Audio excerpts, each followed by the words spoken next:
Hello students, welcome to all. My name is Deepmala Ramcharan and today we will start NCERT class 10th Civics chapter 1st Power Sharing part 2. Power sharing के first part में हमने देखा क्यों सारी power, सारी सत्ता किसी एक ही ऑर्गेनाइजेशन या किसी एक ही व्यक्ति में क्यों सेंटर्ड नहीं होनी चाहिए। इसके लिए हमने दो देशों का उदाहरण भी लिया था। पहला था बेल्जियम। हमने देखा कि बेल्जियम की most of the population 59% population Dutch बोलने वाले लोगों की थी, जो कि फ्लेविश इलाके में रहते थे। दूसरा 40% पॉपुलेशन फ्रेंच बोलने वाले लोगों की थी, जो कि वेलोनिया इलाके में रहते थे, और शेष 1% जर्मन बोलने वाले लोगों की थी। इस तरह हम देख सकते हैं कि बेल्जियम में डच बोलने वाले लोग मेजॉरिटी में थे। बेल्जियम की राजधानी ब्रुसेल्स में ठीक इसके अपोजिट कंडीशन थी। ब्रुसेल्स में 80% लोग फ्रेंच बोलने वाले और 20% लोग डच बोलने वाले थे। इन दोनों ही समुदाय के लोगों में और इसके अलावा जो फ्रेंच बोलने वाले लोग थे वो काफ़ी रिच पीपल थे और पावरफुल थे। इन दोनों ही समुदाय के लोगों में आपसी हितों को लेकर आए दिन टकराहट होती रहती थी। इसके अलावा हमने श्रीलंका का भी एग्जाम्पल लिया था, जिसमें सिंहला बोलने वाले ग्रुप्स काफ़ी मेजॉरिटी में थे और जो तमिल बोलने वाले लोग थे वो माइनॉरिटी में थे। जो तमिल बोलने वाले लोग थे वो भी दो पार्ट्स में डिवाइड थे, श्रीलंकाई मूल के तमिल और भारतीय मूल के तमिल। क्या होता दोनों ही देशों में अगर सारी पावर बहुसंख्यक समुदाय या मेजॉरिटी वाले लोगों के हाथ में, मेजॉरिटी वाले ग्रुप्स के हाथ में सेंटर्ड हो जाए। आइए देखते हैं कि दोनों देशों में क्या हुआ होगा। मेजॉरिटेरियनिज्म इन श्रीलंका। श्रीलंका में बहुसंख्यकवाद। Sri Lanka emerged as an independent country in 1948. सन 1948 में श्रीलंका स्वतंत्र राष्ट्र बना। The leaders of the Sinhala community sought to secure dominance over government by virtue of their majority. Sinhali समुदाय के नेताओं ने अपनी बहुसंख्या या मेजॉरिटी के बल पर शासन पर प्रभुत्व जमाने की कोशिश की। As a result, the democratically elected government adopted a series of majoritarian measures to establish Sinhala supremacy. इस वजह से लोकतांत्रिक रूप से निर्वाचित सरकार ने सिंहली समुदाय की प्रभुता कायम करने के लिए अपनी बहुसंख्यक परस्ती के तहत कई कदम भी उठाए। In 1956, an act was passed to recognize Sinhala as the only official language, thus disregarding Tamil. Sri Lanka में 1948 में जब श्रीलंका स्वतंत्र राष्ट्र बना, इसको ऐसे भी याद रख सकते हैं कि 1947 में इंडिया को आज़ादी मिली, उसके एक साल बाद श्रीलंका भी स्वतंत्र हो गया। श्रीलंका में जो सिंहली समुदाय के लोग थे जो कि मेजॉरिटी में थे, ठीक है, तो ये इनके जो नेता थे सिंहला समुदाय के, वो शासन पर अपना प्रभुत्व जमाना चाहते थे, ठीक है। इसके लिए उन्होंने बहुत से कदम उठाए, जिनमें से एक कदम था 1956 में उन्होंने एक एक्ट पारित किया जिसके तहत उन्होंने तमिल को दरकिनार करते हुए सिंहली को एकमात्र राजभाषा घोषित कर दिया। The government followed preferential preferential policies that favored Sinhala applicants for university positions and government jobs. A new constitution stipulated that the state shall protect and foster Buddhism. इसके अलावा विश्वविद्यालयों और सरकारी नौकरियों में भी सिंहलियों को प्राथमिकता देने की नीति बनाई गई। नया संविधान बनाया गया और इस संविधान में यह प्रावधान किया गया कि सरकार बौद्ध मत को संरक्षण और बढ़ावा देगी। जैसा कि मैंने लास्ट वीडियो में बताया था कि जो यहाँ के सिंघली पीपल थे, मेजॉरिटी में थे, उनमें से ज़्यादातर जो है बौद्ध धर्म को मानने वाले थे। इसीलिए अपने आप को पावरफुल बनाने के लिए उन्होंने बौद्ध मत को संरक्षण देने और बढ़ावा देने की जो है नीति अपने संविधान में बनाई। Are these government measures coming one after the other gradually increased the feeling of alienation among the Sri Lankan Tamil? एक एक करके आए इन सरकारी फैसलों ने श्रीलंकाई तमिलों की नाराजगी और शासन को लेकर उनमें बेगानापन बढ़ा दिया। They felt that no one of the major political parties led by the Buddhist Sinhala leaders was sensitive to their language and culture.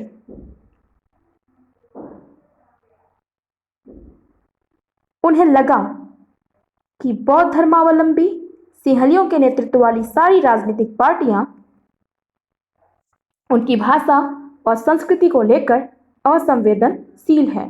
ठीक है, अर्थात जो माइनर पीपल थे, श्रीलंकाई मूल के तमिल थे, वे अपने कल्चर और लैंग्वेज की सेफ्टी को लेकर बहुत ही जो है इनसिक्योर फील कर रहे थे, असुरक्षित महसूस कर रहे थे।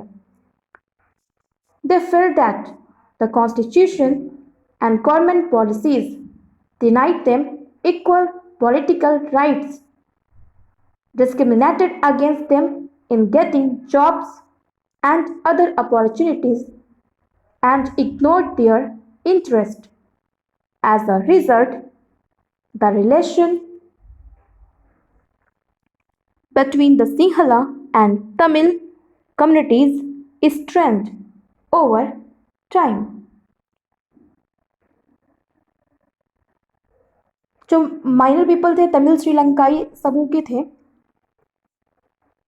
उन्हें लगा कि संविधान और सरकार की नीतियां उन्हें समान राजनीतिक अधिकारों से वंचित कर रही हैं। नौकरियों और फायदे के अन्य कामों में उनके साथ भेदभाव हो रहा है, उनके हितों की अनदेखी की जा रही है। परिणाम स्वरूप यह हुआ कि तमिल और सिंघली समुदायों के जो संबंध थे वो बिगड़ते चले गए। The Sri Lankan Tamil launched parties and struggles for the recognition of Tamil as an official language, for regional autonomy and equality of opportunity in securing education and jobs. इसके फलस्वरूप श्रीलंकाई तमिलों ने अपनी राजनीतिक पार्टियां बनाई और तमिल को राजभाषा बनाने, क्षेत्रीय स्वायत्तता हासिल करने और शिक्षा रोजगार में समान अवसरों की मांग को लेकर संघर्ष करना शुरू कर दिया।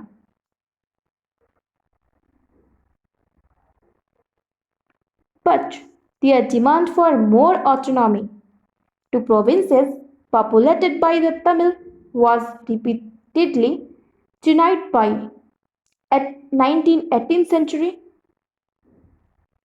Several political organizations were formed demanding an independent Tamil Elam state in northern and eastern part of Sri Lanka. लेकिन तमिलों की आबादी वाले इलाके की स्वायत्तता की उनकी मांगों को लगातार नकारा जाता रहा। 1980 के दशक में उत्तरी पूर्वी श्रीलंका में स्वतंत्र तमिल इलम सरकार बनाने की मांग को लेकर अनेक राजनीतिक गठबंधन बने। श्रीलंका में दो समुदायों के बीच पारस्परिक अविश्वास ने एक बड़े टकराव का रूप ले लिया और यह टकराव गृह युद्ध में परिणत हो गया।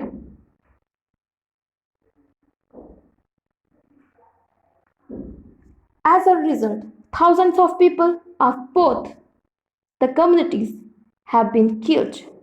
ठीक है, इस गृह युद्ध के परिणाम स्वरूप दोनों पक्षों के हजारों लोग मारे जा चुके थे। Many families were forced to leave the country as refugees and many more lost their livelihoods. You have read chapter 1st of economics textbook class 10th about Sri Lanka's excellent record of economic development, education and health. But the civil war has caused a terrible setback to the social, cultural and economic life of the country. It ended in 2009. अनेक परिवार अपने मुल्क से भागकर शरणार्थी बन गए। इससे भी कई गुना ज्यादा लोगों की रोजी रोटी चौपट हो गई। आपने क्लास 10th की इकोनॉमिक्स की बुक में पहले अध्याय में इसके विषय में पढ़ा है कि हमारे क्षेत्र के देशों में आर्थिक विकास, शिक्षा और स्वास्थ्य के मामले में श्रीलंका का रिकॉर्ड सबसे अच्छा है, पर वहां के गृह युद्ध से मुल्क के सामाजिक, सांस्कृतिक और आर्थिक जीवन में काफी परेशानियां पैदा हुई। इस गृह युद्ध का अंत 2009 में हुआ। Accommodation in Belgium. बेल्जियम की समझदारी। The Belgian leaders took a different path. Belgium के नेताओं ने श्रीलंका से अलग रास्ता अपनाने का फैसला किया। They recognized the existence of regional differences and cultural diversities. उन्होंने क्षेत्रीय अंतरों और सांस्कृतिक विविधता को स्वीकार किया। Between 1970 and 1993, they amended their constitution 4 times so as to work out an arrangement that would enable everyone to live together within the same country. उन्होंने 1970 और 1993 के बीच में अपने संविधान में 4 संशोधन किए, सिर्फ इस बात के लिए कि देश में रहने वाले किसी भी आदमी को बेगानेपन या असुरक्षा की भावना का एहसास ना हो और सभी मिलजुल कर रह सके। The arrangement they worked out is different from any other country and is very innovative. Here are some of the elements of Belgian model. उन्होंने इसके लिए जो व्यवस्था की वह बहुत ही कल्पनाशील है तथा कोई और देश ऐसा नहीं कर पाया। बेल्जियम के मॉडल विशेष जानकारियों के लिए कुछ प्रमुख बातें निम्नलिखित हैं। Constitution prescribes that the number of Dutch and French speaking ministers shall be equal in central government. Some special laws require the support of majority of members from each linguistic group. Thus, no single community can make decisions unilaterally. संविधान में इस बात का स्पष्ट प्रावधान किया गया है कि केंद्रीय सरकार में डच और फ्रेंच भाषी मंत्रियों की संख्या समान होगी। कुछ विशेष कानून तभी बन सकते हैं जब दोनों भाषाई समूह के सांसदों का बहुमत उसके पक्ष में हो। इस प्रकार किसी एक समुदाय के लोग एक तरफा फैसला नहीं कर सकते। Many powers of the central government have been given to state governments of the two regions of the country. The state government are not subordinate to the central government. केंद्र सरकार की अनेक शक्तियां देश के दो इलाकों की क्षेत्रीय शक्तियों को सुपुर्द कर दी गई हैं, दे दी गई हैं। यानी जो पावर है सेंट्रल गवर्नमेंट को, उसको डिसेंट्रलाइज कर दिया गया है। यानी राज्य सरकारें केंद्रीय सरकार के अधीन नहीं हैं। वो अपने सभी राज्य अपने अपने जो है जो वहाँ के सोशल ग्रुप्स हैं, लोग हैं, उनके हित को ध्यान में रखते हुए कानून का निर्माण कर सकते हैं। Brussels has a separate government in which both the communities have equal representation. Brussels में अलग अलग सरकार है और इसमें दोनों समुदायों का ब्रुसेल्स में अलग सरकार है और इस सरकार में दोनों समुदायों का समान प्रतिनिधित्व है। The French speaking people accepted equal representation in Brussels because the Dutch speaking community has accepted equal representation in the central government. French भाषी लोगों ने ब्रुसेल्स में समान प्रतिनिधित्व के इस प्रस्ताव को स्वीकार किया क्योंकि डच भाषी लोगों ने केंद्रीय सरकार में बराबरी का प्रतिनिधित्व स्वीकार किया था। Now,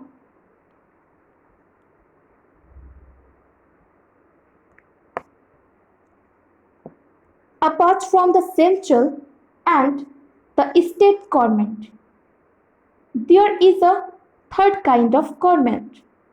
This community government is elected by people belonging to one language community, Dutch, French, and German speaking. No matter where they live, the government has the power regarding cultural, educational, and language related issues.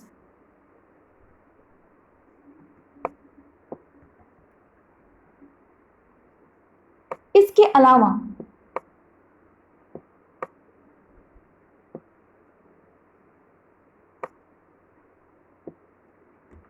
केंद्रीय और राज्य सरकारों के अलावा यहाँ एक तीसरे स्तर की सरकार भी काम कर रही थी, यानी सामुदायिक सरकार।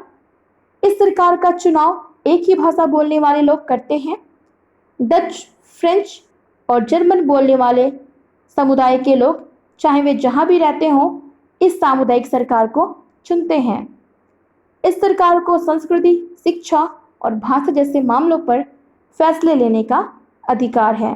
ठीक है, इसका मतलब है कि जो बेल्जियम है वहाँ तीन तरह की गवर्नमेंट है, एक सेंट्रल गवर्नमेंट है, स्टेट गवर्नमेंट है और एक कम्युनिटी गवर्नमेंट है।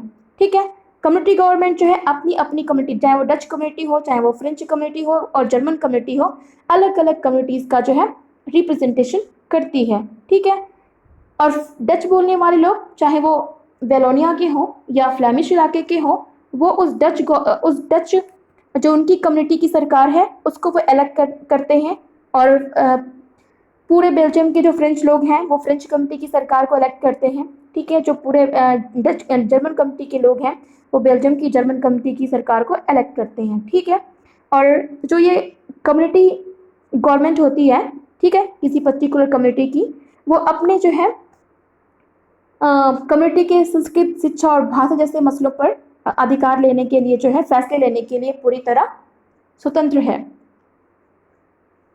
You might find the Belgian model very complicated. It indeed is very complicated even for people living in Belgium, but these arrangements have worked well so far. They help to avoid civic strife between the two major communities and the possible division of the country on linguistic lines. When many countries of Europe came together to form the European Union, Brussels was chosen as its headquarters. आपको Belgium का model कुछ जटिल सा लग सकता है। निश्चित रूप से यह जटिल है। खुद बेल्जियम में रहने वाले लोगों के लिए भी यह काफ़ी जटिल है, पर यह व्यवस्था बेहद सफल रही है।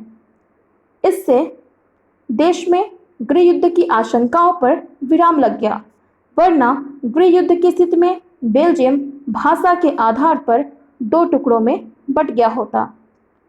अब अनेक यूरोपीय देशों के साथ मिलकर बेल्जियम यूरोपीय संघ बनाने का जब अनेक यूरोपीय देशों ने साथ मिलकर यूरोपीय संघ बनाने का फैसला लिया तो ब्रुसेल्स को उसका मुख्यालय चुना गया। Now,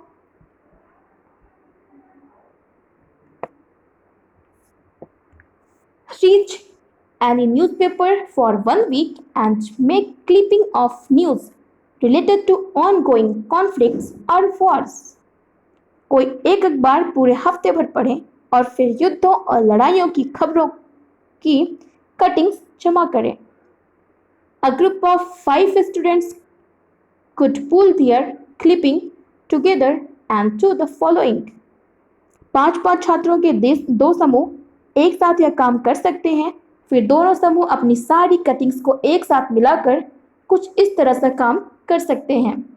Classify these conflicts by their location, your state, India, outside India. सारे झगड़ों को उनके स्थान, अपने प्रदेश, देश और देश के बाहर के हिसाब से क्लासिफाई करें, वर्गीकृत करें। Find out the cause of each of these conflicts, how many of these are related to power sharing disputes. इन टकरावों के कारण जानने की कोशिश करें, इनमें से कितने विवाद सत्ता के बंटवारे को लेकर हैं। Which of these conflicts could be resolved by working out power sharing arrangements. इनमें से किस किस विवाद में सत्ता में साझेदारी तय करके सुलझाया जा सकता है। What do we learn from these two stories of Belgium and Sri Lanka? Belgium और श्रीलंका की इन दो कहानियों से हमें क्या शिक्षा मिलती है? Both are democracies. दोनों ही देश लोकतांत्रिक हैं। Yet they deal with the question of power sharing differently. फिर भी सत्ता में साझेदारी के सवाल को लेकर उन्होंने अलग अलग ढंग से निपटाने की कोशिश की। In Belgium, the leaders have realized that the unity of country is possible only by respecting the feelings and interests of different communities and regions. Belgium के नेताओं को लगा कि विभिन्न समुदाय और क्षेत्रों की भावना का आदर करने पर ही देश की एकता संभव है। Such a realization resulted in mutually acceptable arrangements for sharing power. इस एहसास के चलते ही दोनों पक्ष सत्ता में साझेदारी करने पर सहमत हो गए। Sri Lanka shows us a contrasting example. Sri Lanka में इसके ठीक उल्टा ही रास्ता अपनाया गया। It shows us that if a majority community wants to force its dominance over others and refuses to share power, it can undermine the unity of the country. इससे पता चलता है कि अगर बहुसंख्यक समुदाय दूसरों पर प्रभुत्व कायम करने या सत्ता में उनको हिस्सेदार न बनाने का फैसला करता है तो इससे देश की एकता संकट में पड़ सकती है। Now, why power sharing is desirable? सत्ता की साझेदारी क्यों जरूरी है, इसके बारे में हम फिर से कंटिन्यू करेंगे। तब तक के लिए थैंक यू एंड जय Hind. Stay home, stay safe.